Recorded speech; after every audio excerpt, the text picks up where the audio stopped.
इस प्रोग्राम के प्रायोजक हैं गोल्डी मसाले। गोल्डी मसाले लाए हैं फ्रेश लॉक टेक्नोलॉजी जो रखे मसालों को हर समय फ्रेश। समर कूल लाइफ बनाए वंडरफुल समर कूल और थर्मोकूल वॉशिंग मशीन, इंडिया का नया अंदाज। नमस्कार, एजेंडा में आपका वेलकम है।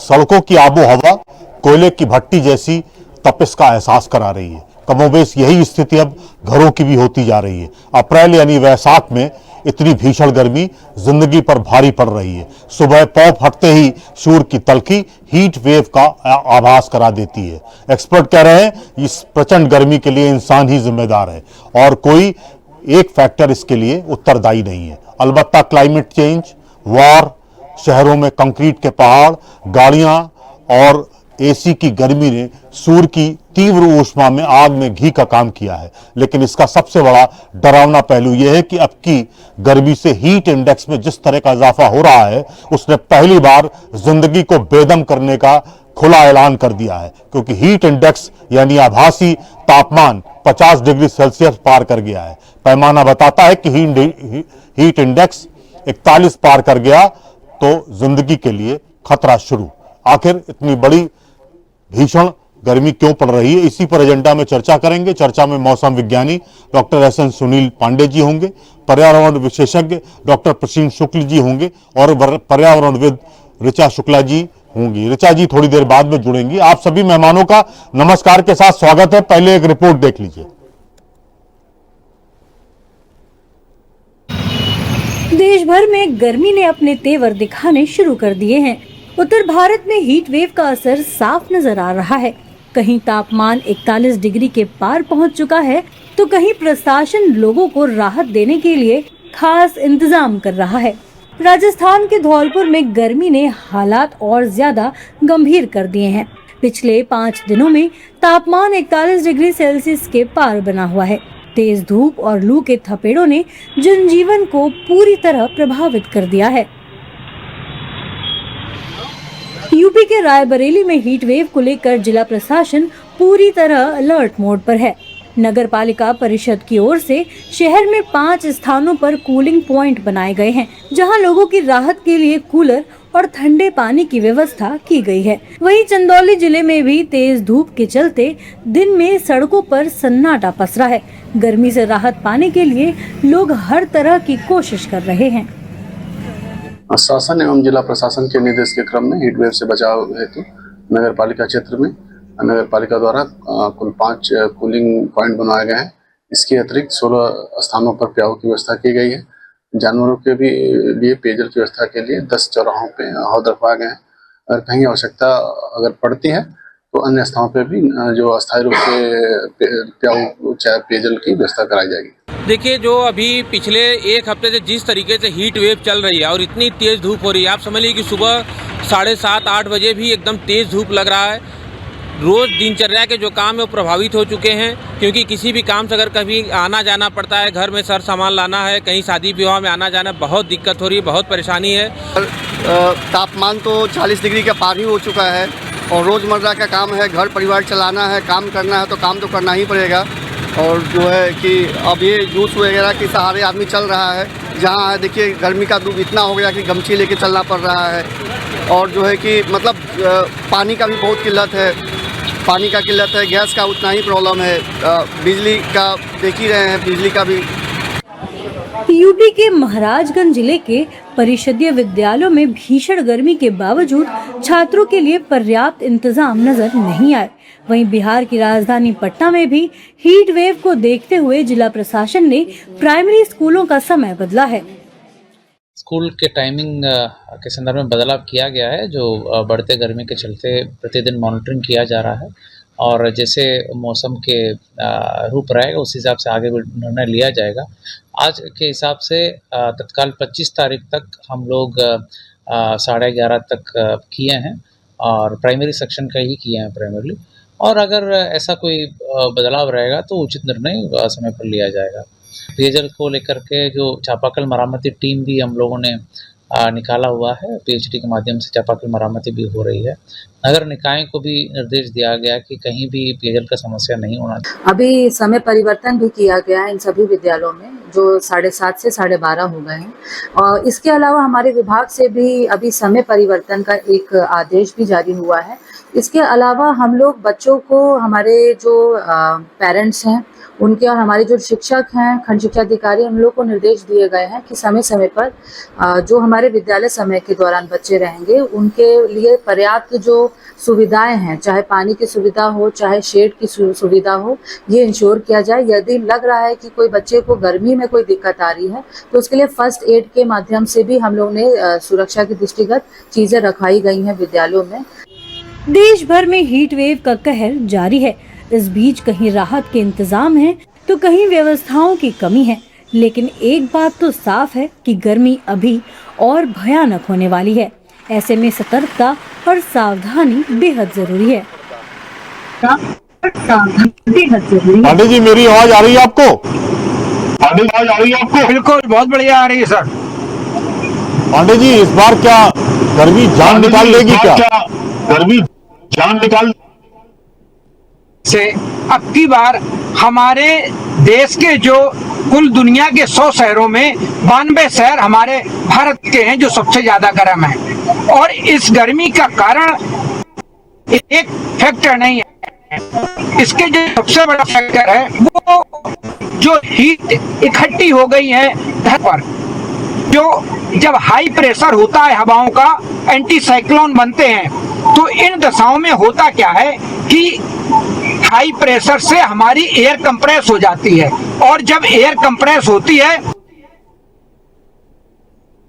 जी,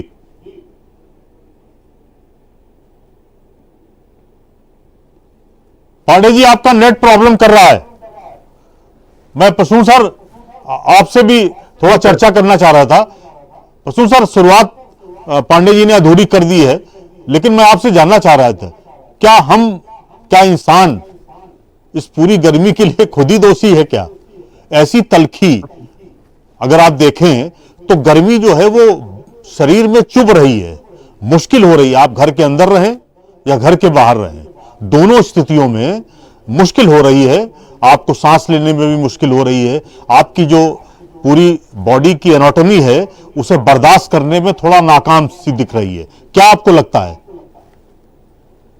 नहीं सर, सही है। आपने अपने इंट्रोडक्टरी जो रिपोर्ट थी उसमें भी एक बात कही थी कि इतनी जल्दी इतने हाई इंडेक्स का होना, जो 50 डिग्री का इंडेक्स हम लोग महसूस कर रहे हैं, ये बड़ा खतरनाक इंडेक्स है।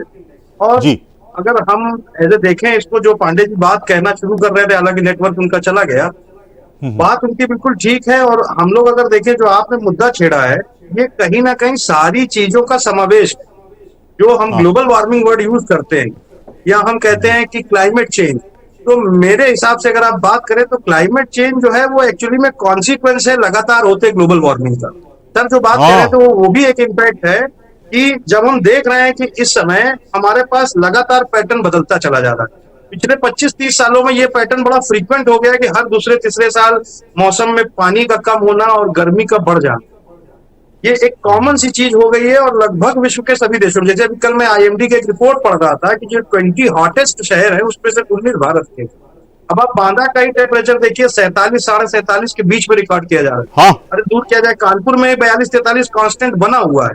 और एक चीज अभी शायद पांडे जी अपने उसमें बिल्कुल वैज्ञानिक तरीके से समझाएंगे भी कि एक नया फैक्टर आ रहा है एल-नीनो और सुपर एल-नीनो का।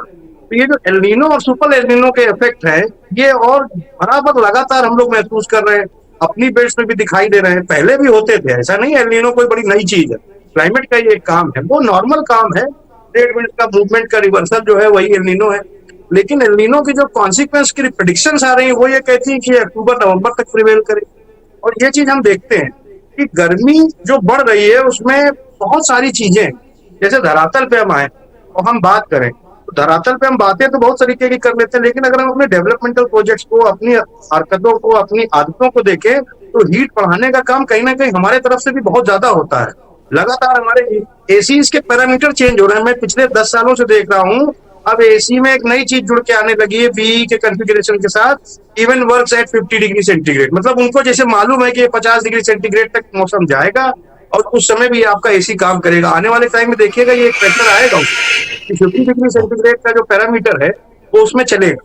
और ये लगातार जो गर्मी बढ़ रही है इससे हमारा एक बहुत बड़ा पैटर्न फूड का बिगड़ रहा है।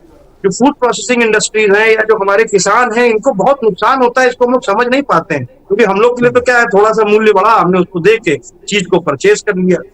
बहुत सारे पैरामीटर है इसमें। अब ये जो लगातार पैटर्न है, हम जब भी हम बात करते हैं ग्रीन हाउस इफेक्ट तो एक नेचुरल चीज है, वो होगी।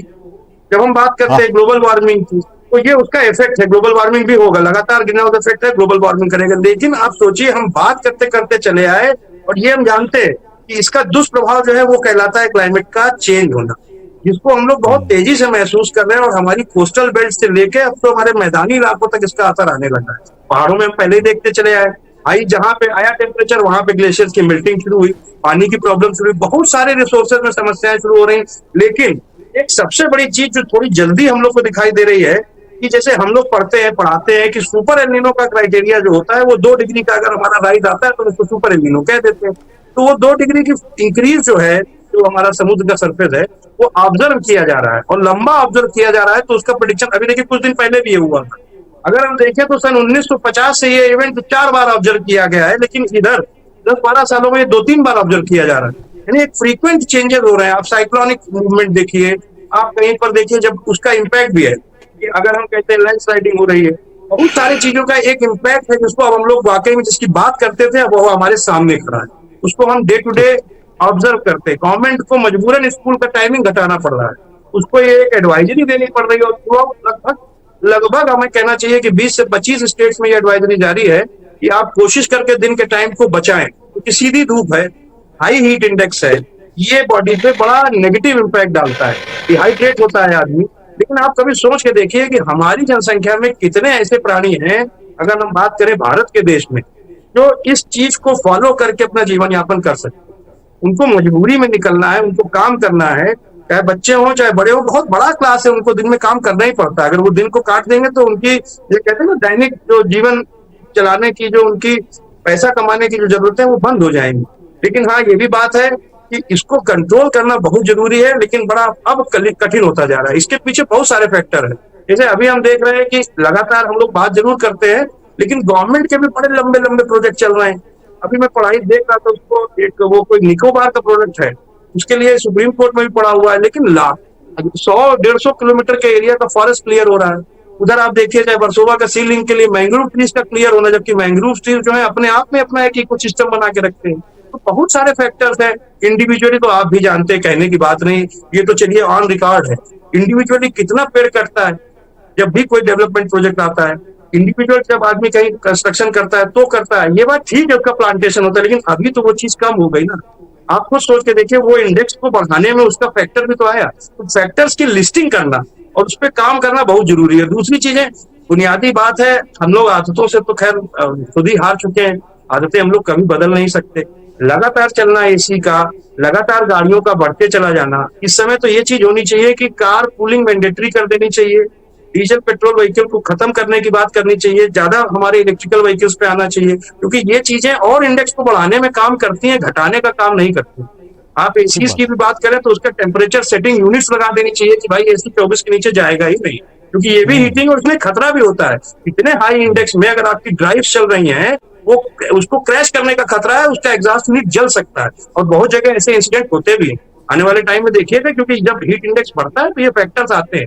कई इंडस्ट्रीज है वो कंट्रोल करके रखती है, उनके इक्विपमेंट दूसरे। हम लोग क्या करते हैं, घरों में यार गर्मी लग रही है, और नीचा करो टेम्परेचर, और नीचा करो। तो ये गाइडलाइंस, ये एडवाइजरीज, अभी पहले तो ये सबसे बड़ी चीज है कि बचाने, उसके बाद इसमें प्रोसेस करना बहुत जरूरी है, वरना ये आने वाले समय में बहुत गंभीर समस्या होगी। और ये बहुत बड़ा इम्पैक्ट है, क्लाइमेट का इम्पैक्ट। अगर हम बात करें तो हमें कहना चाहिए दुनिया पूरी झेल रही है, और इस समय हम उसको बिल्कुल सामने से खड़े हुए हैं कि हम देख रहे हैं उसको कि हाँ, कैसे टेम्परेचर का एकदम से राइज हुआ। और ये फैक्टर सोचने वाला है कि ये लगातार एल नीनो का इफेक्ट, जो सुपर एल नीनो की हम बात कर रहे हैं, वो ऐसा क्यों हो रहा है। बिल्कुल रिवर्सल प्रोसेस और एक लॉन्गर पैटर्न पे चल रहा है, लॉन्गर स्ट्रेच पे चल रहा है। इसको देखना जरूरी है क्योंकि इससे हमारा एग्रीकल्चर गड़बड़ हो सकता है, काफी कुछ पैटर्न में चेंज आएगा। हालांकि गवर्नमेंट ने प्लानिंग की है, छोटे छोटे फार्म सेंटर्स बना के रखे उस हिसाब से, लेकिन गवर्नमेंट को भी इतना अंदाजा नहीं था कि इतने लंबे लंबे प्रिवेलिंग हीट इंडेक्सेस को सामना करना पड़े। अभी आप देखिए शुरुआत है, लगभग पूरा मई पड़ा है और ये एक ठीक पैटर्न बात। हम पिछले 15 साल से देख रहे हैं कि हीट का टाइम बढ़ चुका है। बारिश का तो खैर अनसर्टेनिटी रहती है और इस हाँ। बात पे ये भी प्रेडिक्शन है कि बारिश भी ऐसे ही रहेगी, थंडर स्टॉर्म्स टाइप में। एक पैची बारिश हुई, तेज बारिश हुई, एक दिन 2 दिन की, फिर 4 दिन रुक गई।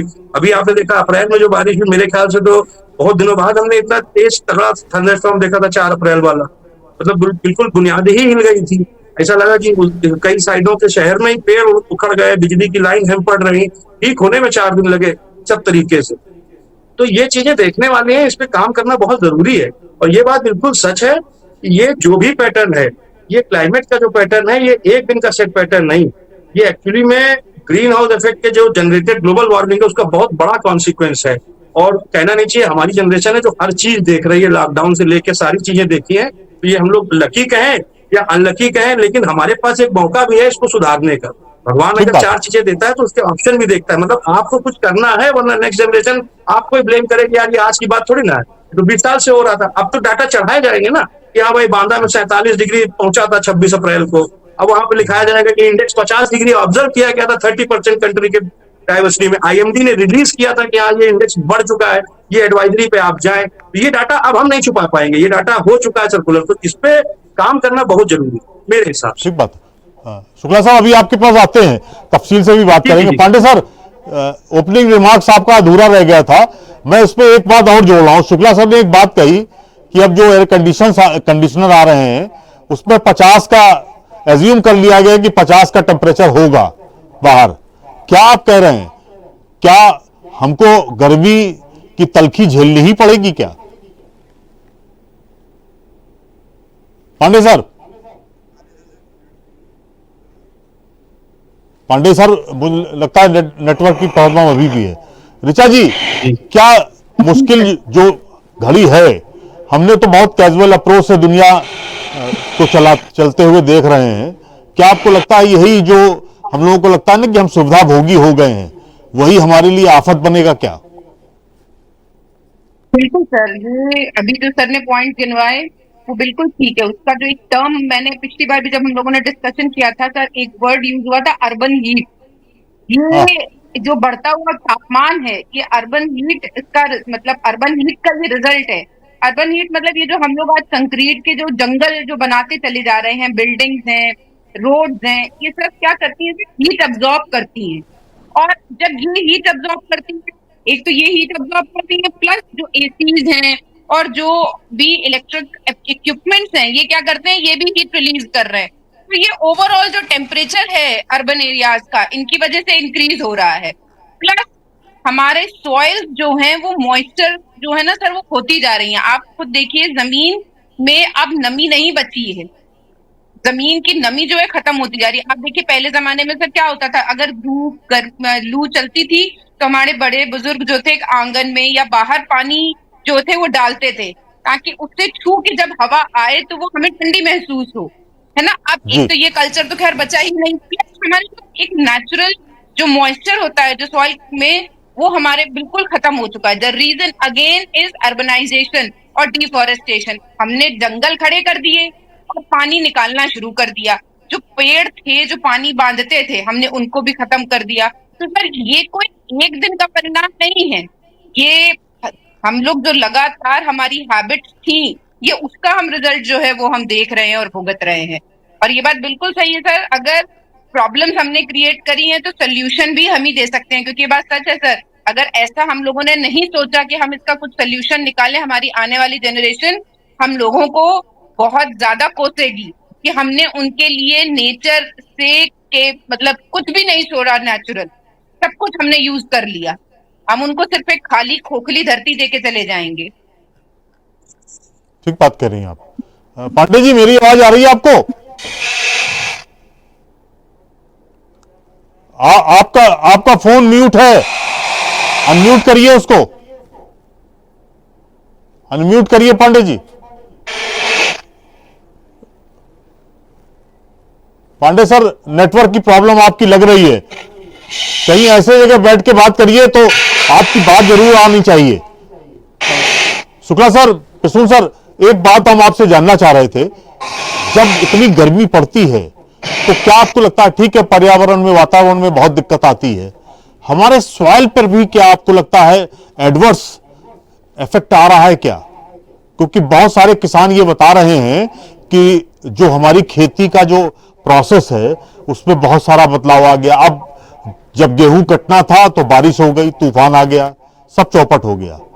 अब क्या साइकिल पूरा आपको लगता है उसका ही, मतलब किसानों का ये मानना है कि आने वाले वक्त में हमको क्लाइमेट जिस तरह का चेंज कर रहा है वो हमको अपनी खेती का भी सिस्टम बदलना पड़ेगा। क्या ये भी एक बड़ा मुद्दा है क्या? सर हम आपको बताएं, जो हम लोग की कैश क्रॉप है या डेली नीड की क्रॉप है, हालांकि गवर्नमेंट ने इसमें ठीक ठाक इंटरप्राइज किया है। लगभग पूरे इंडिया में उसने ऐसे सेशंस किए हैं, कुछ ऐसी एजेंसीज बनाई हैं जो किसानों को बताएं कि ये जो क्लाइमेट पैटर्न का चेंज है, खास करके जो हीट इंडेक्स यानी ये जो समर का टाइम है और एकदम से उसमें ये थंडर स्टॉर्म का आना, तो फार्म प्रैक्टिसेस में चेंजेस तो किए जा रहे हैं, बट वही चीज है कि जैसे ऑर्गेनिक के लिए कहा जाता है, और ऑर्गेनिक के लिए बड़ा मोटिवेट भी कर रही है गवर्नमेंट, नो डाउट, और इवन गवर्नमेंट उसमें सीडिंग भी देती है, काफी सब्सिडी भी देती है, किसानों को फायदा भी होता है। लेकिन एक बात आप ये ध्यान रख के चलिए कि ये उतना फायदा नहीं दे रही है किसानों को जैसा देना चाहिए। एक पैटर्न जो चला आता है किसान को, उसमें जैसे हमारी बात करें, अभी आपने जिक्र किया गेहूं का, आप खुद जानते हैं, जो भी जमीन से जुड़ा आदमी होगा, वो टाइम एक्चुअली में उसके हफ्ते 10 दिन के अंदर गेहूं कटने का टाइम था। अब वो खड़ी फसलों पे एकदम से आकर इतनी मूसलाधार बारिश हो जाए, ओले गिर जाए, तो आप मान के चलिए कि 50-60% फसल तो चली गई। उसके बाद भी एक आध दिन बाद बारिश हुई, तो ये नुकसान है। किसान इसको अडॉप्ट कर रहा है धीरे धीरे कि हाँ, चेंजिंग पैटर्न में कैसे ऑर्गेनिक पे हम जाएं, क्या करें। खास करके जो हमारी ये छोटी क्रॉप्स हैं, मक्का की क्रॉप है, धान की क्रॉप है, इस पे बहुत ये क्लाइमेट का इम्पैक्ट है।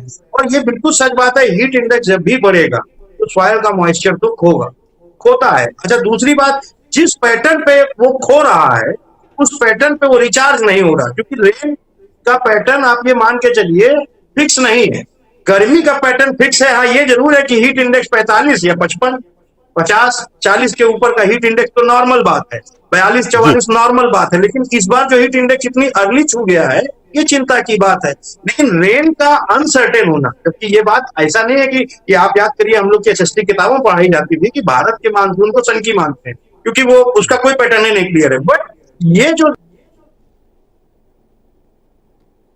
जी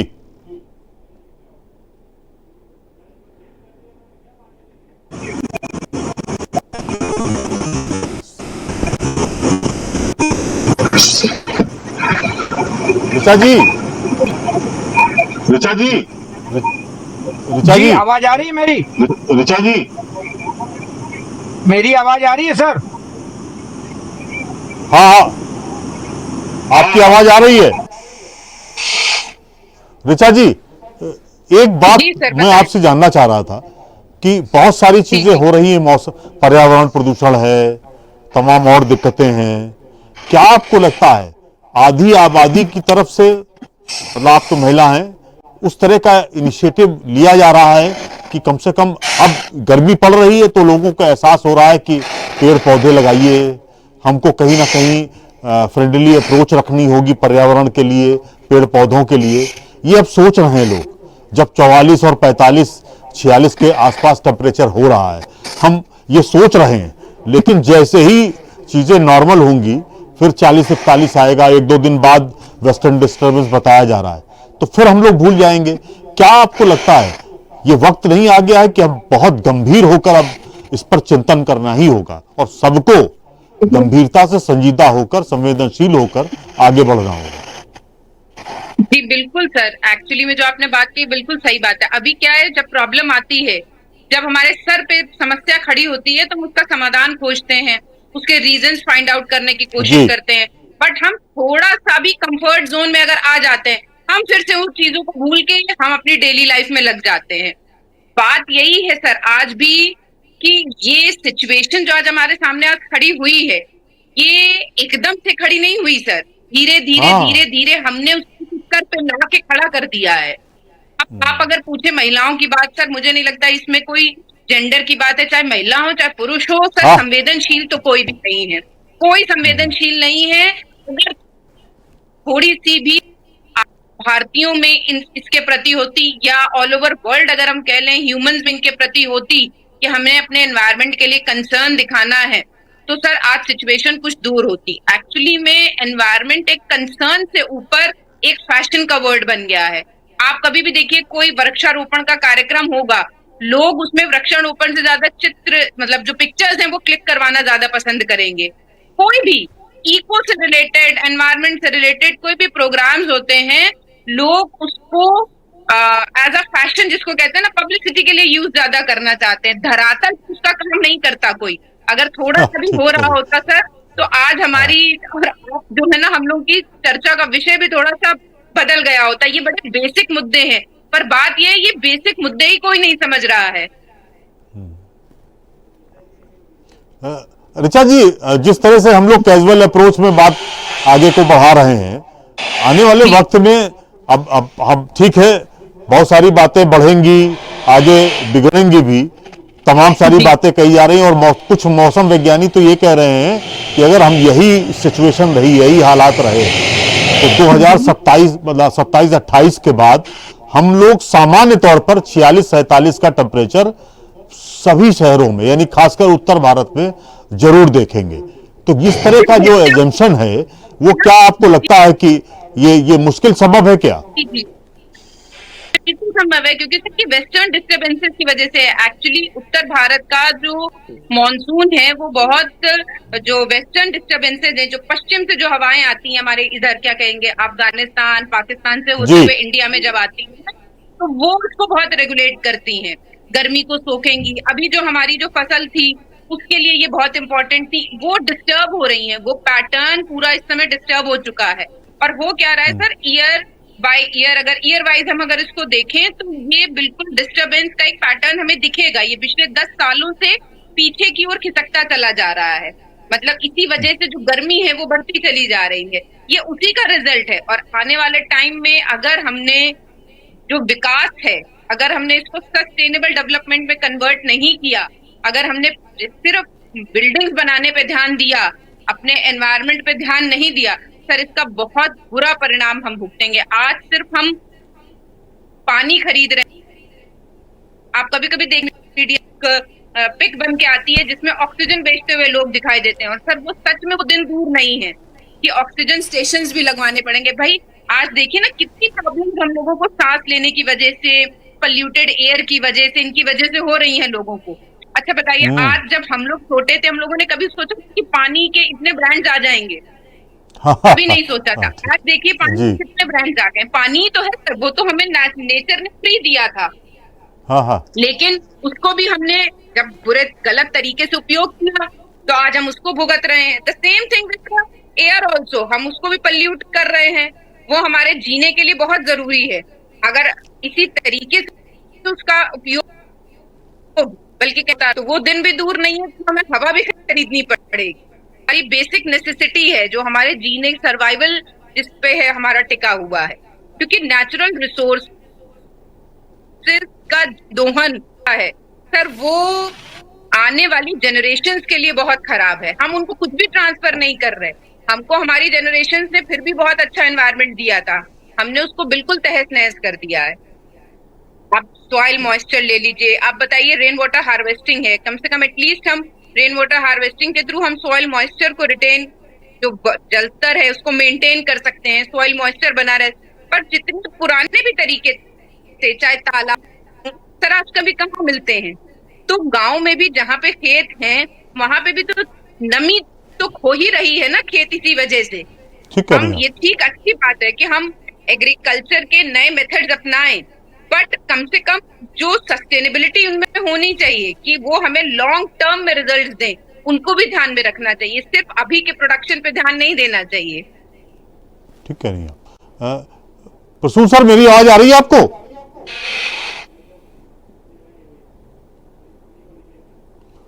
अच्छा ऋचा जी, एक बात मैं आपसे यूं भी डिस्कशन में जानना चाह रहा था कि अगर मान लीजिए जिस तरह का अप्रोच है हमारे भारतीयों का, या कह लीजिए तमाम वेस्टर्न कंट्री में भी यही अप्रोच है, अब वो लोग भी कंक्रीट के जंगल खड़े कर रहे हैं, तमाम सारे एडवांसमेंट कर रहे हैं।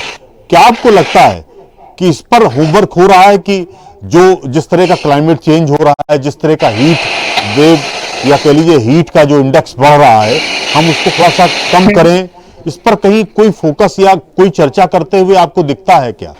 इस पर कहीं गंभीर चिंतन मंथन होता है क्या? जी, चर्चाएं हो रही हैं सर, ऐसा नहीं है, बट होता क्या है, पेपर वर्क भी हो रहा है, गवर्नमेंट पॉलिसीज भी बना रही है, बट वो ग्राउंड पे आते आते रियलिटी से बड़ी दूर हो जाती हैं ये चीजें। ऐसा नहीं है, देखिए गवर्नमेंट ने जुलाई और जनवरी को वृक्षारोपण माह के तौर पे मनाने कहा गया है। आप देखिए जुलाई और जनवरी में पेड़ खूब लगते हैं, पर फिर वही बात, जो पेड़ लगते हैं तो वो पेड़ जाते कहाँ हैं? बात वही आ जाती है, ऑन पेपर गवर्नमेंट पॉलिसीज बना रही है बट वो वर्कआउट नहीं कर रही। सिमिलर थिंग, जैसे अभी हमने मॉइस्चर और वाटर टेबल को लेके बात करी, कानपुर में भी और सभी आसपास के क्षेत्रों में भी वर्षा जल संचयन इम्पोर्टेंट है सर, घरों में भी और कमर्शियल उसमें जो भी बिल्डिंग्स हैं उनमें भी, चाहे आपके स्कूल्स हो, हॉस्पिटल्स हो, पर सर कितने स्कूल्स और हॉस्पिटल्स ने बनवाया है? मतलब ऐसा नहीं है, चर्चा कर रहे हैं, लेकिन एक बात होती है ना, अभी उनके पास सोल्यूशन है। उन लोगों को लगता है कि हम पैसा दे के एसी लगवा लेंगे, बिस्लरी खरीद लेंगे, आरओ लगवा लेंगे, तो दे हैव सोल्यूशन। अभी उनको सोल्यूशन मिल रहा है and they can buy it, वो उसको खरीद पा रहे हैं, तो इसलिए सीरियसनेस नहीं आ रही। वही बात संवेदनशीलता की बात है, वो नहीं आ रही है। और अभी जैसे अभी हम लोगों ने बात करी अर्बन हीट की, आपका वेस्टर्न डिस्टर्बेंस की, इन चीजों के बारे में अभी आम आदमी में बहुत कम अवेयरनेस है, वो इन चीजों को बहुत ज्यादा भी नहीं समझ रहे हैं, जिसकी अवेयरनेस होना बहुत जरूरी है। उनको रीजन समझ में आए कि इसका रूट रीजन क्या है। हमने ही पर्यावरण को इस स्थिति में लाके खड़ा किया है जो हम आज भोग रहे हैं। ठीक बात है। प्रसून जी, एक बात आपसे जानना चाह रहे थे, हवा के वास्तविक तापमान और ह्यूमिडिटी, आर्द्रता के बीच में जो कोऑर्डिनेशन होता है वो हो नहीं रहा है। दोनों कभी कभी बिल्कुल सिस्टम बिगड़ जाता है, एक कोई अपवर्ड हो जाता है, एक कोई डाउनवर्ड हो जाता है। यही जो गर्मी है, यही हमारे शरीर को एडजस्ट नहीं करती है। आपको क्या लगता है, ये और मुश्किल स्थितियां होने जा रही हैं क्या? क्योंकि जब ये सब कोऑर्डिनेशन बिगड़ेगा तो हमारा शरीर पसीना सोख नहीं पाता है और उसको दिक्कत होने लगती है। तो ऐसी स्थितियों में इंसानी जिंदगी कह लीजिए या जीवन को कह लीजिए, चाहे वो बेजुबानों का हो चाहे जिनकी जुबान है, उन दोनों के परिप्रेक्ष्य में कहीं मुश्किल आपको आती दिख रही है क्या और ज्यादा? देखिए, एक प्रोसेस होता है जिसको हम कहते हैं कि अडेप्टेशन का, उसको तो हम गुजर रहे हैं उससे। आप देखिए, अगर हमारे पास लगातार ये हीट इंडेक्स हम सालों साल 27-28, कहीं ना कहीं हम उसको अडॉप्ट करना लगेंगे। ह्यूमन जो नेचर है उसकी अडेप्टिव पावर मैक्सिमम है, चाहे हम जीव जंतुओं पे जाएं, चाहे हम अपने ऊपर लें, तो हम अडेप्ट तो करेंगे, लेकिन उसके साथ साथ बहुत तरीके की समस्याएं भी हमारे पास आती जाएंगी। वो अडेप्ट करने के साथ, जैसे हम एक बात करते हैं, एसी को हम 25 डिग्री पे सेटल करने की बात क्यों करते हैं? क्योंकि थर्मल इंडेक्स जो बॉडी का कहता है कि वो 25 डिग्री सेंटीग्रेड पे मैक्सिमम एफिशिएंसी देगा। पहले ये बात नहीं होती थी, आज एनर्जी की बात होती है। एनर्जी की बात करने के पीछे का फैक्टर यही है कि कहीं ना कहीं हम कोयले से बिजली बना रहे थे, वो कोयला हीट भी दे रहा था और साथ ही साथ बहुत बड़ी एनर्जी का लॉस कर रहा था। बट हाँ, अब जो टाइम आ गया है, अब एनर्जी पे हम बात करने लग गए कि एनर्जी को बचा के चलना चाहिए। एक चीज ये जरूर है कि एक जो नेचुरल प्रोसेस इस समय एल नीनो और सुपर एल नीनो की हम लोग जो बात कर रहे हैं, कई एडमिनिस्ट्रेशंस ने इसके बारे में बहुत पहले भी रिलीज किया था कि 2025-26 तक होगा। एक कॉमन प्रोसेस है, ये रिलेट करना होगा। मैं आपको सच बताऊं, ये साइंटिफिकली मैं नहीं कह सकता हूं।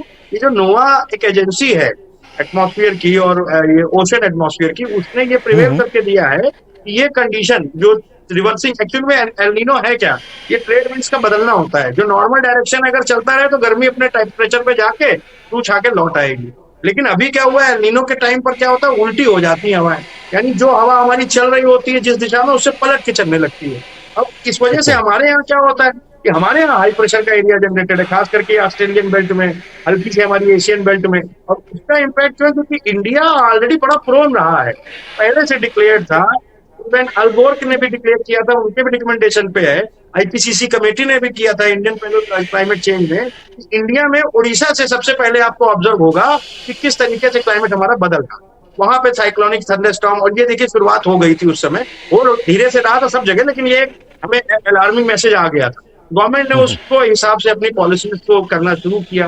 बट इस समय जो प्रोसेस चल रहा है उल्टी हवाओं वाला, उसका कारण क्या हो रहा है कि ऑलरेडी गर्मी के टाइम में, और कहीं ना कहीं ऐसा महसूस होता है ये जो अपवेलिंग चेंज हुई है, यानी वाष्पीकरण का बदलना चेंज हुआ है अपने साइड से, ऑस्ट्रेलियन साइड की तरफ से, जिसकी वजह से हाई प्रेशर का जनरेशन हुआ है। इसका कहीं कारण कुछ ना कुछ फैक्टर तो वार का इसमें आता ही है जुड़, कि वो जो हीटिंग है, एम्बिएंट हीटिंग तो होगी, आप कहीं पे भी लगातार 15 दिन बाद बम फोड़ेंगे तो एम्बिएंट हीटिंग तो होगी, ये बात है। तो वो अपने इस इलाके में बहुत ज्यादा हीट का इंडेक्स हम उसको फॉलो अप कर रहे हैं, कि अगर आप देखें उस ट्रांस का टाइम का, अगर वो चल रहा है, वो लगातार बॉम्बिंग चल रही है, उस समय कुछ इलाके में और आसपास के इलाकों में फर्क आएगा। लेकिन हम अब 15 दिन 10 दिन तो रुक चुका है बाहर, लगभग एक तरीके से सीज मोड पे चल रहा है, तो वो इम्पैक्ट प्लस एल नीनो का इम्पैक्ट आने वाले टाइम में ये है कि अडेप्ट हो जाएंगे। ये मानव जाति की खास विशेषता है, और ये शायद कलयुग का तब तक चलता रहना होगा कि मनुष्य अडेप्ट तो हो जाएगा। हाँ, बस वही है कि जब अडेप्टेशन का प्रोसेस शुरू होता है तो बहुत बड़ा एक संहार भी होता है, और उसमें आप भी जानते हैं जो सबसे कमजोर वर्ग है, जो सबसे हमारा कहते हैं कि शारीरिक रूप से भी और आर्थिक रूप से भी, उसको संघर्ष का जो क्षण होते हैं वो लंबे होते हैं। तो वो संघर्ष के जो क्षण होंगे वो देखने लायक होंगे, और वो महसूस किए जाएंगे, क्योंकि वो जरूरी है। उस पर हम अगर कुछ काम करके उनके लिए कुछ करें तो बहुत अच्छा। हालांकि आप भी जानते हैं, जैसे आज हमारी मैडम नहीं है, संजीवनी मैडम, अभी सर से भी कुछ नेटवर्क का इशू आ रहा है, तो जैसे संजीवनी मैडम जैसे लोग जो प्रयास कर रहे हैं, या ऋचा मैडम जैसे लोग जो प्रयास कर रहे हैं, ये प्रयास अपने अपने स्तर पे सबको करने पड़ेंगे। तब जरूर ये है कि ये संघर्ष का दौर थोड़ा सा, जैसे कहते हैं ना, कि हाँ कम हो जाएगा। लेकिन आने वाला टाइम और पिछले टाइम को देखें तो ये महसूस तो होता है कि ये हीट इंडेक्स का पैटर्न अब रिपीट होता रहेगा। क्योंकि हम अगर अपने को देखें, हमारा ग्रेजुएशन हमने सन 2000 में किया था, उस समय तक की गर्मी ऐसी होती थी कि धूप होती थी, लेकिन आप पेड़ के नीचे बैठ जाए, 10 मिनट बैठ के पानी पी ले, तो इस तरीके की उलझन नहीं होती। आज वो उलझन है कि आप अगर बाहर गाड़ी में जाएं, अगर गाड़ी धूप में खड़ी है तो आप ये मान के चले 15 मिनट दिक्कत होगी। इवन आज ये उलझन वाली गर्मी जिसे कहते हैं ना, कि एक तापमान इतना ज्यादा बढ़ा है, और सबसे बड़ी सोचने की बात यह है अभी इसमें वो जिसको हम लोग कहते हैं मानसून वाला इम्पैक्ट, वो नहीं जुड़ा है, केवल हीट इंडेक्स है। जब वो हवा का प्रभाव इसमें जुड़ेगा तब ज्यादा तपिश और महसूस होने लगती है। जैसे इधर 2 दिनों से आप देख रहे होंगे, थोड़ा सा अगर हम तो खैर बेसिकली कानपुर में है, तो उसमें अगर हम बात करें तो थोड़ा सा प्रेसिपिटेशन, जिसको हम कहते हैं ना कि हवा चल रही है लेकिन लग नहीं रही, दिखाई दे रहा है। तो जो होता है, एक प्रेडिक्शन ये भी आया है कि 2-3 दिन में बड़ा अच्छा थंडर स्टॉर्म आ सकता है। अब वो थंडर स्टॉर्म आएगा, एकदम से 2-3 डिग्री टेम्परेचर नीचे जाएगा, 2-3 दिन प्रिवेल्ड रहेगा, फिर वो हाई पीक पे रीच करने लग जाएगा 49-50, फिर से वो इंडेक्स को बढ़ाएगा। तो वो ठंडा गर्म का जो मौसम है ना, इसका अडेप्टेशन बहुत गड़बड़ होता है, ये आप भी जानते हैं। वो वैसे ही स्वस्थ शरीर कर पाता है बुजुर्गों के लिए, बच्चों के लिए, और थोड़ी जो हमारी महिलाएं कमजोर हैं या पुरुष जो कमजोर हैं उनके लिए, खास करके बेजुबान जानवरों के लिए, ये बड़ा एक अजीब सा टाइम होता है। और इवन ये दिखाई भी दे रहा है, ये अडेप्टेशन करना ही पड़ेगा, क्योंकि जो भी हम प्रयास आज शुरू करेंगे उसका इम्पैक्ट काफी दिन बाद दिखाई देगा। ये हमारा सोचना गलत है कि अगर हमने आज कुछ पर्यावरण के लिए कर दिया तो अगले साल से हीट इंडेक्स में कोई कमी आएगी। दशमलव भी आ जाए तो आप अपने को सुखी मानिए, लेकिन ये पैटर्न कम से कम 5 से 10 साल अब ऐसा ही रहेगा। बस इससे बिगड़े ना, इसी की दुआ में हम लोग आगे चले। प्रसून सर, एक बात जो कही रही, मतलब इस गर्मी को लेकर कहा जा रहा है, मौसम विज्ञानी भी कह रहे हैं कि भारी हीट डोम एक ऐसी मौसमी स्थिति है जब वायुमंडल में एक उच्च दबाव का क्षेत्र किसी विशेष स्थान के ऊपर ढक्कन या गुंबद की तरह काम करने लगता है। ये गर्म हवा को एक ही जगह पर फंसा देता है, जिससे वहां की जमीन और हवा लगातार गर्म होती जा रही है। ये सिचुएशन हिंदुस्तान के ऊपर है। तमाम रिपोर्ट्स आई हैं अभी हाल के फिलहाल के, अगर ये मतलब 2-3 दिन के अंदर ये खुलासा भी हुआ है। अभी बीबीसी के एक साइंटिस्ट ने, वो तो साइंटिस्ट यूके के हैं, उन्होंने एक ये भी बात कही है, हालांकि उन्होंने कोई एग्जैक्ट रिसर्च नहीं की है, लेकिन उनका ये मानना है कि जो लंबे समय से वो अपना काम करते रहे हैं इसी फील्ड में, उनका कहना है लगातार जब इस तरह की हीट वेव चलती है तो धीरे धीरे 2-3 दशक के बाद इंसानों के क्रोमोसोम में भी तमाम सारे बदलाव आने लगते हैं, जिसको आप इम्पैक्ट के तौर पे देखें, अगर एडवर्स इम्पैक्ट के तौर पे देखें तो ये कहा जाता है कि साहब डीएनए भी कहीं ना कहीं थोड़ा डिस्टर्ब होगा। क्या आपको लगता है ये स्थितियां हिंदुस्तान में देखी जा रही 2 दशकों से, लगातार गर्मी का ग्राफ बढ़ रहा है, ऐसे में क्या 2050 2047 के आसपास क्या इंसानी जो हमारा स्वरूप है उसमें भी मुश्किल आएगी क्या? नहीं सर, ये जो डाटा है इसमें खैर बायोलॉजिकल साइंटिस्ट ज्यादा प्रिडिक्शन करते हैं, लेकिन इस समय जो प्रोसेस चल रहा है, जो एल नीनो का प्रोसेस चल रहा है, इसमें जो दबाव है वो ये बिल्कुल बात सच है कि इस समय बिल्कुल हाई प्रेशर मेंटेन है अपनी ही बेल्टों पे, खास करके ऑस्ट्रेलियन और उसमें। अब ये एक फिजिशियन की रिसर्च आएगी और बहुत सारे फैक्टर्स की रिसर्च आएगी कि ये प्रिवेल्ड कैसे हुआ, और ये नोवा की रिपोर्ट भी कहती है कि ये लंबे समय तक रहेगा। अच्छा, आईपीसीसी की अगर आप रिपोर्ट उठा के देखें, जो पैनल है क्लाइमेट कंट्रोल का, उसने ये प्रेडिक्शन किया था कि 40 और 50 के बीच में इस तरीके की चीजें देखी जाएंगी, और उसका जनरल प्रेडिक्शन था कि 2 से 4 डिग्री सेंटीग्रेड के बीच में ओशनिक टेम्परेचर का हमारा एक राइज होगा। और जिस कंडीशन को हम आज बार बार वर्ड यूज कर रहे हैं कि सुपर एल नीनो का प्रेडिक्शन है, आपने भी सुना होगा कि अब सुपर एल नीनो पे हम लोग चल रहे हैं या उसका आने का चांस है। अगर वो आ जाता है तभी ऐसे हीट इंडेक्स को किया जाता है। तो अब ये जो 2 डिग्री का राइज अभी जो हमारी सर्फेसेस एक्सेप्ट कर रही हैं, यानी इसका मतलब ये है कि कहीं ना कहीं वो पैटर्न तो आ रहा है, यानी वो रिपोर्टें गलत नहीं थी जिसको बीच में नकारा गया था कि आईपीसीसी सही करेक्शन नहीं कर रहा है। हम ये भी नहीं कहते कि वो सही है कि गलत है, लेकिन ये है कि पिछले 10 सालों को उठाए, यानी 1 दशक को, तो टेम्परेचर बढ़ा है। टेम्परेचर बढ़ने पे ह्यूमन बॉडी में जो आप बात कर रहे थे क्रोमोसोमल चेंजेस की, ये डेफिनेटली होता है, जानवरों में भी होता है, पेड़ पौधों में भी होता है। उसी के हिसाब से ही काम करता है साइंटिस्ट कि हाँ जेनेटिकली मॉडिफाई करके पौधों को बनाया जाए, कि हाँ वो पौधे हों जो इस टेम्परेचर के हिसाब से अपने को जिंदा रख सकें। जब एक लंबा एक टेम्परेचर का हीट इंडेक्स आए, उनको जो मॉइस्चर की कमी हो रही है सॉइल में, उसके बाद भी वो पैदा हो सके। इसी चीजों की प्रैक्टिस के लिए गवर्नमेंट की अपनी अपनी पॉलिसीज, अपने अपने उनके फार्म प्रैक्टिसेस, ट्रेनिंग चलते हैं। लेकिन ये बात जरूर है, इस पे एक बड़ी रिसर्च की जरूरत है कि ये जो बढ़ता हीट इंडेक्स है और ज्यादा तेजी से घटता सॉइल मॉइस्चर है, ये किस तरफ जाएगा, किस तरीके से ये एग्रीकल्चरल और ह्यूमन पैटर्न के डेवलपमेंट पे फर्क डालेगा, ये सोचने वाली बात है। क्योंकि कई बार ऐसा होता है कि इसको फेस हम लोग कर रहे हैं, हम लोग उस चीज को नहीं समझ पाएंगे, बट हाँ जेनेटिकल ड्रिफ्ट जो होते हैं, जिसको हम कहते हैं कि एकदम से जेनेटिक्स में एक ड्रिफ्ट आ गया, तो वो ड्रिफ्ट का भी टाइम हो सकता है। हालांकि मुझे इसके रिसर्च के बारे में बात नहीं, क्योंकि ये चीज आई है कई जगहों से, जैसे आप बता रहे, मैंने भी देखा है कि जेनेटिकल चलता रह गया और जैसा दिखाई दे रहा है उसमें कुछ हम लोग, मतलब क्या कहा जाए, तो एक मौसमी परिवर्तन है और गर्मी के टाइम ही ऑब्जर्व होने वाला परिवर्तन है। और ये चीज ऐसी है कि कोई ऐसा नहीं है कि पहली बार हुई है। जो भी थोड़ा सा समझदार आदमी होगा वो इस बात को जान रहा है कि पिछले 10-12 सालों से चीजें बदल रही हैं।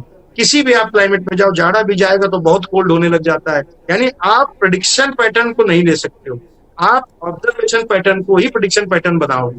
आपको जो बीत रहा है, जो गर्मी हमने बीती है, उसके हिसाब से हम नेक्स्ट गर्मी को लेंगे। पहले ये होता था कि चलो इतना क्या, ऐसे मानसून आ जाएगा, ये सेटल हो जाएगा, थोड़ा बहुत बिल्कुल एक्यूरेट कोई डाटा नहीं देता था। ये तो कहिए जब हमारे पास आज सैटेलाइट है तो कम से कम मानसूनी डाटा में हम थोड़े से वो जिसे कहना चाहिए कि मानसून कब आ रहा है, कब बारिश होगी, कितनी होगी, ये चीजें हमें सही पता चल जाती है, बेल्टें पता चल जाती है। लेकिन अभी भी हीट इंडेक्स का जो प्रोसेस है, ये बिल्कुल सच बात है। ये जो हाई प्रेशर का जनरेशन अपने बेल्ट के ऊपर हुआ है और इसको हम कहते हैं कि जो समुद्री हवाएं हैं उल्टा चलने लग जाती है, इसका इम्पैक्ट बहुत ज्यादा है, क्योंकि वो सूरज की गर्मी को एक तरीके से रोक कर और फिर नीचे को फैला रही है। और वो हम लोग देख रहे हैं कि वो हमारा टेम्परेचर क्या है, बिल्कुल अंगार की तरह बनता जा रहा है। अब आजकल अगर हम देखें तो सुबह 9 बजे से वो जो टेम्परेचर की राइज शुरू होती है वो 11 बजे से बिल्कुल पीक पे पहुंचने लगती है और लगभग 3 से 4, 4:30 के बाद वो घटना शुरू होती है। जैसे कल के मौसम की बात करें, आप इवन पार्क में भी जाएं तो भी वहां पे असहज टाइप का था। 8-9 बजे के बाद थोड़ा मौसम और ठीक हुआ, क्योंकि वो अब मान लीजिए सूरज डूब गया 5:30, वो जो गर्म करके चीज को गया है उसको ठंडा होने में तो टाइम लगेगा। जैसे हम लोग कहते हैं ना कि तवा है, तवा चढ़ाते ही थोड़ी ना गर्म हुआ है, वो जैसे गर्म हुआ है आधे 1 घंटे बाद तो आधे 1 घंटे बाद ठंडा भी होगा। वही स्थिति हमारी पृथ्वी की भी, जो गर्म हो रहा है उसको ठंडा होने में भी टाइम लगता है और वो प्रोसेस जो है वो लगातार चल रहा है। और ये देखने वाली बात है, इसमें बहुत सारे फैक्टर्स हैं कि हम लोग अभी भी डिस्कस कर रहे थे, हमने कई बार भी कहा है, उसमें बहुत सारे फैक्टर्स हैं। इसमें लगभग हर विषय के लोगों को आके जुड़ना पड़ेगा और जुड़ते भी हैं जो कम्युनिटीज हैं। लेकिन इसके साथ ही साथ एक आदमी को ये बात तो मान के चलनी पड़ेगी, कोई भी कॉमन मैन, चाहे वो एक अखबार जाके बांट रहा हो, चाहे वो आईएएस का अधिकारी हो, चाहे वो किसी भी विभाग का हो या कोई निजी कार्य कर रहा हो, जिम्मेदारी उसकी नैतिक रूप से इसमें आती है, क्योंकि क्लाइमेट का हिस्सा वो भी है। क्लाइमेट से ही जीवन चलता है। आप कितना भी तरक्की कर लो, क्लाइमेट नहीं होगा तो आपको बहुत समस्याएं आएंगी। आप एक अपना क्लाइमेट नहीं नेचर जनरेट कर सकते। तो वो प्रयास तो हर लेवल पे होने बहुत जरूरी है, वरना आप मान के चलिए ये तो अभी 50 का इंडेक्स है, ये अगर 49 जी नहीं प्रसून जी, अगर ये इंडेक्स मतलब जो तमाम सारे वैज्ञानिक कह रहे हैं, अगर ये इंडेक्स 54 क्रॉस कर जाएगा तो बॉडी को बहुत मुश्किल होगी, मतलब वो हर पल उसके लिए बहुत मतलब सरवाइव करना बड़ा मुश्किल हो जाएगा, ऐसा बताया जा रहा है। और बेजुबानों की तो बात अलग छोड़ दीजिए, लेकिन जब इंसान के ही ऊपर तमाम सारी चोट आ जाएगी, और मतलब यूं ही बता रहे हैं कि डिहाइड्रेशन आपको सामान्य तौर पे होने लगेगा, आपका ब्लड प्रेशर फ्लक्चुएट करने लगेगा, मान लीजिए जाड़े में करता है लेकिन गर्मी में भी तेजी से करने लगेगा, हीट स्ट्रोक, आप घर में बैठे हैं, आपको लगता है कि कुछ सब सामान्य है, लेकिन हीट स्ट्रोक की पॉसिबिलिटी बढ़ जाएगी, उसकी जो आशंकाएं हैं वो और बढ़ जाएगी।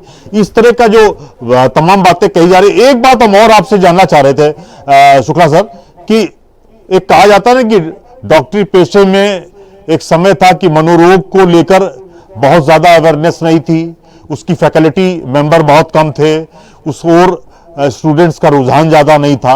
आज की तारीख पे 20 सालों में मनोरोग को लेकर एक स्टूडेंट्स में भी अवेयरनेस आई है। जो नीट के स्टूडेंट्स हैं वो ज्यादातर कोशिश करते हैं कि हम यार साइकियाट्रिस्ट हो जाएं, ये कोशिश करते हैं। बाकायदा हर हॉस्पिटल में एक ओपीडी चलती है, भीड़ मनोरोगियों की जबरदस्त बढ़ती जा रही है। क्या आपको लगता नहीं ये समय आ गया है कि इन्वायरमेंटल साइंस पर भी अब गवर्नमेंट के लेवल पे, लेमैन के लेवल पे भी बड़ा खास फोकस किया जाना चाहिए, ताकि हर कोई अब एनवायरनमेंट को लेकर संवेदनशील हो सके? सर मैं आपको बताऊं, सन 1991 में एक पीआईएल की जो एमसी मेहता जी ने की थी, उन्होंने उस पीआईएल में गवर्नमेंट को ऑर्डर दिलवा दिया था सन 2003 में कि क्लास 1 से लेके ग्रेजुएशन तक कंपलसरी कर देना है एनवायरमेंटल साइंसेस को एजुकेशन, है ना। लेकिन क्या कहा जाए कि उसको कराते कराते उनको यूजीसी तक लाते लाते 2015 हो गया, और जब तक वो यूजीसी तक लाए तो सरकारी करिकुलम ने अपनी बातें शुरू की कि स्टेट बोर्ड ने कहा हमारे और सब्जेक्टों में ये है। उन्होंने यही उसके पीछे मुद्दा था, और सुप्रीम कोर्ट के जो जज थे, मैं कभी जरूरत पड़ेगी तो उसका वो भी दूंगा, उन्होंने कहा था कि इसको स्पिरिट में लागू कीजिए, स्पिरिट ऑफ द नेशन में, इसको आप एक जजमेंट में मत लागू कीजिए। स्पिरिट ऑफ द नेशन का मतलब होता है कि इस राष्ट्र को इस चीज की जरूरत है, और इस राष्ट्र का संविधान अकेला संविधान है पूरे विश्व में जिसमें पर्यावरण के लिए 2 उसके नियामक, जो जिसको हम कहते हैं ना विधेयक है 42 और 42 से, जिसमें ये कहा गया है कि हर व्यक्ति की, सरकार की जिम्मेदारी है पर्यावरण को बचाना। पर्यावरण व्यक्ति का है, व्यक्ति पर्यावरण का है, ये किसी भी नेशन के संविधान में नहीं मेंशन, और बहुत अच्छे लॉज हैं अपने यहाँ संविधान के ऊपर। लेकिन कहना नहीं चाहिए, वो जो भी कहा जाए, चाहे सरकार की तरफ से थोड़ी सी शिथिलता कहें हम उसको, चाहे निजी तौर पे व्यक्ति की शिथिलता कहें, ये दुर्दशा जो उसकी हुई है, अगर वो चलता तो उसका फर्क दूसरा। अच्छा, जो इंजीनियर्स ने बने भी अपना कर भी रहे, लेकिन वही बात है कि उनके हाथ पैर रुक जाते। कई बार सुप्रीम कोर्ट ने सन 2018 से 2024 के कई मैटरों ये दिया है कि जैसे आईएएस होता है, आईपीएस होता है, आईईएस भी जरूरी है, इंडियन एनवायरमेंटल सर्विसेज, जहाँ पे पर्यावरण के विशेषज्ञ चीजों का दशा निकाले। जैसे अभी एक बड़ा अच्छा उदाहरण आया था कि उनका पौधारोपण करना है, करिए भाई, वो उत्तराखंड में वो लगा दिया उन्होंने धड़ाधड़ यूकेलिप्टस। आपको भी पता है यूकेलिप्टस का पौधा क्या करता है, तेजी से उसने पानी खींचा और जहां बारिश आई तो वो और तेजी से उसमें धड़धड़ा गया। सुप्रीम कोर्ट ने कहा कि हमारे पास जो पिटीशंस आ रही है उसमें 70% एडमिनिस्ट्रेटिव गलतियां दिखाई दे रही हैं, अगर ये ना हुई होती तो ये जितना पैसा गया है इससे रिकवरी होती, इन्वायरमेंट सुधरता।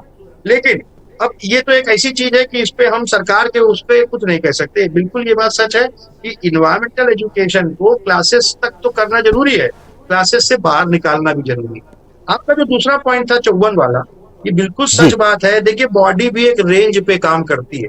बॉडी के लिए जो रेंज है टेम्परेचर की, वो 22 से 30-32 तक की रेंज, उसके बाद कुछ भी होगा तो वो असहज होगा। इवन आप ये सोचिए 50 पे जब हम तो कहना नहीं चाहिए, अभी थोड़ा सा मतलब फिट लोगों में आ जाएंगे हम लोग, और जो बुजुर्ग लोग हैं और लोग हैं, इवन हम 54 में जब जाएंगे तो हम ज्यादा पानी भी रिटेन नहीं कर पाएंगे, क्योंकि 54 के जो डिग्री सेंटीग्रेड का हीट इंडेक्स है, it is very high heat index. अब आप के मान के चलिए कि लगभग थार मरुस्थल में कोई जिंदगी जीने वाली बात करते हैं, जहाँ पे एक नॉर्मल टेम्परेचर थार के मरुस्थल में जहाँ इंसान नहीं होता। अब हम ये कह रहे हैं कि हमने एक ऐसा शहर बनाया है तो 4-6 महीने थार मरुस्थल का आपको आभास कराता रहेगा। तो वही वाली स्थिति है, वो लगभग असंभव की है। उसमें तो एक तरीके का जनता कर्फ्यू टाइप का होगा, दोपहर में आदमी उसी से सेव हो सकता है, घर में अपना नींबू पानी का घोल पी के। लेकिन हाँ, ये स्थितियां चिंताजनक हैं, अलार्मिंग, इन पे काम करना जरूरी है। एक आखिरी सवाल आपसे जानना चाह रहे थे, आम आदमी के परिप्रेक्ष्य में क्या मैसेज है आपका? आप तो लंबे समय से काम भी कर रहे हैं, आज डॉक्टर पांडे नहीं जुड़ पाए हैं, लेकिन उसकी भरपाई आपने जरूर कर दी है। मैं जानना चाह रहा था कि एक लेमैन की तरह, हम इतनी गर्मी है, सब कोई कह रहा बहुत गर्मी है, अब बर्दाश्त के बाहर हो रहा है, एसी लगाओ, एसी में बैठो, सारी चीजें हैं, लेकिन हम एसी के बाद जब बाहर जाते हैं तो बॉडी को एडजस्ट होने में मुश्किल होती है। फिर ये होता है कि कहीं ना कहीं हमको एलर्जिकल प्रॉब्लम शुरू हो जाती है। बॉडी भी है, मशीन कोई है थोड़ी, वो उसको भी एलर्जिकल प्रॉब्लम होने लगती है। ऐसी स्थितियों में डॉक्टर साहब आपकी क्या राय है और क्या मैसेज है कि आम आदमी कम से कम अपनी सुख सुविधा को थोड़ा सा त्याग करे और पर्यावरण को बचाने के लिए आगे तो आए कम से कम? सर मैं आपको बताऊं, आम आदमी को कुछ नहीं करना है। आम आदमी को केवल इतनी बुनियादी बातों को ध्यान रखना है कि बहुत ज्यादा पाश्चात्य चीजों में जो हमें तुरंत आराम देती है उस पर ना जाए। जब हम एसी चलाते हैं, आपको भी पता होगा कि कमरे का बिल्कुल ड्राइनेस आ जाती है, मॉइस्चर खींच लेता है कमरे का, इवन वो भी नुकसान करता है। हम जब मकान बनाएं तो हम ये ध्यान रखें कि वहां पर उन मकानों में, जैसे हमारे पहले घरों में होता था, कि एक नेचुरल कूलिंग का मेथड हो। कुछ ऐसा हो कि वहां पे जिस साइड में हवा चलती है उस साइड में हमारी हवा की एंट्रेंस हो और दूसरी साइड में उसका निकलना हो, क्योंकि नेचुरल कूलिंग और नेचुरल लाइट आपको कम से कम इस कंफर्ट जोन से निकालेगी कि आप उस 54-50 की एडजस्टेबिलिटी पे चले जाओ। आप कभी ध्यान दीजिए, आप लंबे समय में गाड़ी से चल रहे हैं और खूब ठंडा एसी चल रहा है, आप एकदम से बाहर निकलेंगे तो आप ये मान के चलिए तबियत खराब होने के 100% चांसेस है। तभी क्या कहा जाता है कि भाई थोड़ा आया एसी डिम कर लो या 2 मिनट बैठ के तब निकलो। दूसरी चीज, प्रति व्यक्ति ये उसको तय करना है तो कम से कम 2 पेड़ जरूर ऐसे लगाए, पीपल और बरगद के, जो वाकई में दशकों तक चले, क्योंकि वो चीज उसके ऑक्सीजन और बहुत सारी चीजों को मेंटेन करेंगे। ये मान के चलना है, डेवलपमेंट अगर उसके लिए जरूरी है, सरकार पेड़ काट रही है, सरकार लगाए, लेकिन अपने आसपास के एरिया में खाली बेल्ट को अगर आपने छोड़ा तो ये आपके लिए नुकसानकारी है। और जब हम लगाएंगे तो हम सरकार से पूछ पाएंगे कि भाई हमने ऐसा किया, आपने क्यों नहीं ऐसा किया। तो सरकार के ऊपर भी जवाब देना होगा। सरकार के प्रोजेक्टों में इस समय यही समस्या, आधी प्रोजेक्ट इसी में फंसे हैं कि वो जब शुरू कर देती है तो कोई पिटीशन लेकर पहुंच जाता है सुप्रीम कोर्ट, तो कहती प्लानिंग क्या है, कहते हैं लगाएंगे, तो बोले पहले लगा दीजिए। बात भी उनकी रही कि आप पहले लगा दीजिए, आप काट तो अभी डालोगे। वो जो आपका निकोबार का प्रोजेक्ट है उसमें यही प्रॉब्लम है। तो इंडिविजुअल उस पर करना ये है कि हमें ध्यान रखना है। जब हम अपना ध्यान रख लेंगे कि हमने थोड़ा सा एनर्जी के हिसाब से बिल्डिंग को बनाया, अपनी आदतों को बदला, टेम्परेचर रेजिस्टेंस को लाए, थोड़ा सा पक्षियों के लिए हमने पानी को रखा, गंदगी हटाई, कोशिश की कि जितना संभव हो सके, अगर हमारे पास पैसे की कमी है तो कम्युनिटी बेसिस पे रेन वाटर हार्वेस्टिंग को अगर लगाएं, पूरी गली में एक हार्वेस्टिंग लग जाए पार्क के बगल में, तो वाटर लेवल वैसे ही बना देगी। इस समय आप देखिए बोरिंग करने वाले को आप ढूंढने जाइए, वो इस समय बिल्कुल ऐसा रेट बताएगा और इतना वाकई में वो बिजी है। हर जगह जहाँ पे मैनुअल बोरिंग है वो तरह बदल रही है, किसमें, आपकी ये पंपिंग बोरिंग, मशीन वाली बोरिंग में। अब ये सोचिए कि आज हम 250-300 पे हैं, लेकिन लगातार ये हीट इंडेक्स रहा, पानी की स्कार्सिटी रही, तो कोई बड़ी बात नहीं कि हमें 400 वाला सेगमेंट ज्यादा छूना पड़ जाए, या हम 400 वाले जोन में जाने लगे और नीचे से पानी निकालें। तो इन चीजों को ध्यान रखना होगा कि जो हमारी बुनियादी चीजें हैं, हवा, पानी, मृदा, इनको हम ध्यान में रख के इनके लिए जो हम कर पाएंगे वो हमें अपने आप पैटर्न को ठीक कर देगा। जो एजेंडा है सस्टेनेबल डेवलपमेंट का, आप उसमें मान के चलिए अगर 25 बातें बताई गई हैं, तो जो हमारे भारत में हम अपने बचपन में बुजुर्गों को करते देखते आए थे वो बातें इंक्लूडेड है। बड़ी खराब बात है ये कि अब हम जरूर उससे हट गए। जो चीजें हमारे यहाँ होती थी वो पूरा विश्व उसको कहता है कि हाँ ये करनी चाहिए, लेकिन अनलकीली कहें हम लोग उससे दूर हो गए। जैसे हमारे यहाँ एक कॉमन नियम था, भाई सुबह उठो, नहाओ, पूजा करो, चिड़िया का उसका काकून और पानी रख दो। अब आप देखिए हमारे पास टाइम ही नहीं होता। दूसरा नियम क्या था कि भाई पानी जो है उतना ही लो जितना पीना है, आधा गिलास पीना है तो आधा गिलास लो, वेस्ट नहीं करो। जिसको भी देना उसको ठीक जरूरत के हिसाब से, क्योंकि ये जो छोटी छोटी चीजें हैं यही बड़े काम करती हैं। छोटी छोटी हम लोग की गलतियां थी, उसी ने ये एक बड़ा इम्पैक्ट ला के हमको दिया है। तो बस मेन बात ये है कि एयर, सॉइल, वाटर, इसका हमें प्रिजर्वेशन करना है, क्योंकि कोई भी एजेंसी, ना सरकार, ना सुप्रीम कोर्ट इन 3 चीजों का इंश्योरेंस नहीं कर सकता। ये हम ही को करके देना है अगली जनरेशन में, एज सच पास ऑन। और दुनिया चलती ही नहीं 3 चीजों से, इसके बिना हमारा जीवन संभव नहीं। ठीक बात है। कुसुम सर, आपका बहुत बहुत धन्यवाद। एक कॉन्क्रीट बात आपने कही है, मुझे लगता है कि लोग भी समझेंगे, क्योंकि गर्मी का एहसास तो उन्हें हो रहा है, तल्ख गर्मी का एहसास तो हो रहा है, लेकिन उसके लिए जतन नहीं करना चाहता है। शायद अब जतन करने की कोशिश करेगा, क्योंकि जब शरीर पर मार पड़ती है तो मुझे लगता है कि कदम आगे बढ़ते हैं कि इसमें सुधार किया जाए। आपका बहुत बहुत धन्यवाद। ऋचा जी का भी बहुत बहुत धन्यवाद। पांडे जी जुड़ नहीं पाए, लेकिन उनका भी बहुत बहुत धन्यवाद। Thank you. आपने एक्सपर्ट की राय जान ली। इंसान जितनी सुविधाएं बटोर रहा है उतना ही नुकसान जीवन का हो रहा है। पेड़ पौधों से हमारा बैर हमें बीमारी के रास्ते पर ढकेल रहा है। प्रकृति को बचाने के लिए संभल जाइए, गंभीर हो जाइए, संजीदा और संवेदनशील हो जाइए, अन्यथा प्रचंड गर्मी का सितम जीवन को नाश करने पर आमादा हो जाएगा। चलते चलते किसी ने सच ही कहा है कि मानव जीवन खतरे में, इनमें है हम सबकी समझदारी। पेड़ लगाएं और पेड़ बचाएंगे, इसीलिए चेत जाइए और पर्यावरण सुरक्षा की लीजिए जिम्मेदारी। धन्यवाद। इस प्रोग्राम की प्रायोजक हैं गोल्डी मसाले। गोल्डी मसाले लाए हैं फ्रेश लॉक टेक्नोलॉजी, जो रखे मसालों को हर समय फ्रेश।